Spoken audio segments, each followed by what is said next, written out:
And so the first thing that I'm going to do is, I guess the best thing to do is just to kind of start over. So I've already saved this. Let me save it real. I'm going to save as,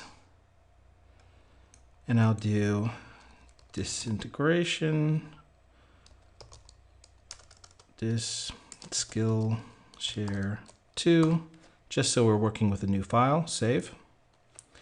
And I don't want to get rid of these. I'll keep these here, but I'm going to copy them all. I'm clicking Shift. Okay, as I click, I have Shift held down. I'm going to click the very top, and now I'm going to hit Control G. And now all of those files are in a group. Okay, and we'll just leave those there. Okay, well, we might as well go back here, and we'll get rid of this, delete layer mask. We'll get rid of this, delete layer mask. And I'm going to just start completely from the beginning, even though this really isn't a class on masking and layer doing alpha channels. I'll just do that real quick because this is a very easy image to knock out. Okay, so the first thing that we want to do, and I want to mention something too. When I first did some of these images, I tried to do this particle technique on an image that was on a background, and it just didn't work. There were two things that I did. I did one image that was kind of turned to the side and had more of a, a sideways look at the person, and it didn't work because there's not, unless you start working with more 3D particles, it just doesn't look right. So you want to find an image that's somewhat flat and goes straight on. And that's the, most of the images that you'll see that have this effect are a person looking straight at you, so that when you start applying this effect, it doesn't, it doesn't look weird. It doesn't look like you need to have some sort of three-dimensional space there, if that makes any sense. Okay, so I'm just going to grab our select tool, and I'm going to just go up the side of his face. That's got pretty good.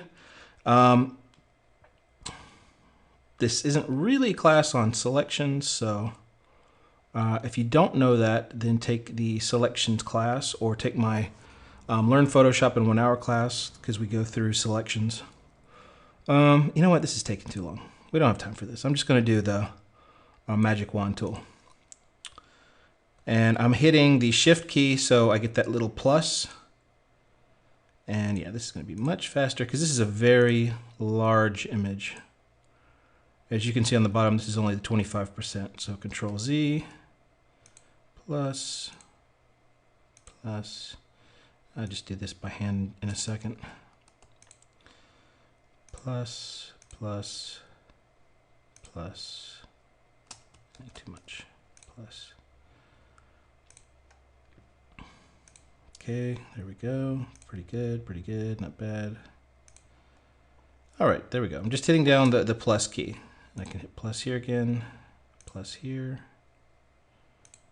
Just trying to select out all this part outside. All right, okay, that's not bad. And now that we've selected the entire outside, I'm just going to hit the layer mask. Of course, everything outside is white, and everything inside is black because we did it backwards. I'm just going to hit Control I, and now we're going to have this guy. And I'm just going to quickly paint in here. I'll fix this later. I'm going to just kind of quickly, we get our flow on. Just going to paint this guy. Oops. Hitting Control Z whenever I just go back. You guys probably know all this stuff. If you don't know this stuff, then you might want to go to more of like a basic class, because we're going to move very fast with this, and I'm not really going to cover the basics too much. Okay, so I'm going to go in here, I'm going to right click, and I'm going to refine my mask. So let's go through. There we are. Okay, it did an okay job, not a great job. I'm one of these guys who's not ultra impressed with the refine mask tool, so. Okay, so I'm gonna go in and erase fine tool. There we go. This really has not much, doesn't have a whole lot to do with the actual effects, so I'm not too worried about showing you guys how to do a perfect selection right now. Okay, it's okay. I can fine tune all this later. All right. Let's smooth it, feather it, contrast. Let's just play around with it 1 second. Feather.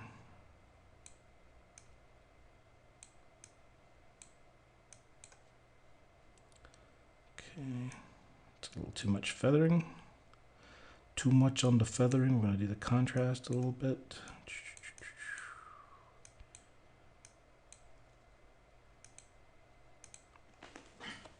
All right, that's pretty good. No, it's not. I don't like that. I'm not happy. I don't want to. I was hoping this would be really fast and we could just blow through this part. But the thing, I'm kind of like, I get really annoyed with the hair and making sure that the hair is perfect. But I think we're kind of close. Let me see if we can get that a little better. Okay. All right, well, that's usable. I'm just going to make a little adjustment with my, just drawing directly into the layer mask here. But it'll all work. Actually, you know, the truth is on this side, it really doesn't matter because this is all going to be disintegrated anyway. Okay, so I'm just going to, you know, this little ear part bothers me. Ooh, what the hell was that? Okay, let's just get rid of that. I don't want it to be feathered. And I don't have my tablet here, so instead of drawing, I'm just kind of clicking over and over again and just kind of drawing that out. Okay, pretty good, pretty good. All right, that'll work for us, right? Okay, so on this side, we're basically going to have the disintegration of this guy's face, right? Now, when I was drawing it on the background, when I had like the lake behind him, what I would have to do was basically clone, stamp out the background onto his face and then draw the particle onto him so it looked like it was transparent, and it never quite looked that good. So what we're going to do is, before we start doing anything with particles, we're going to make the area, basically the background over here, of where we're going to put our particles that are flying off of him. And it's very easy to do that.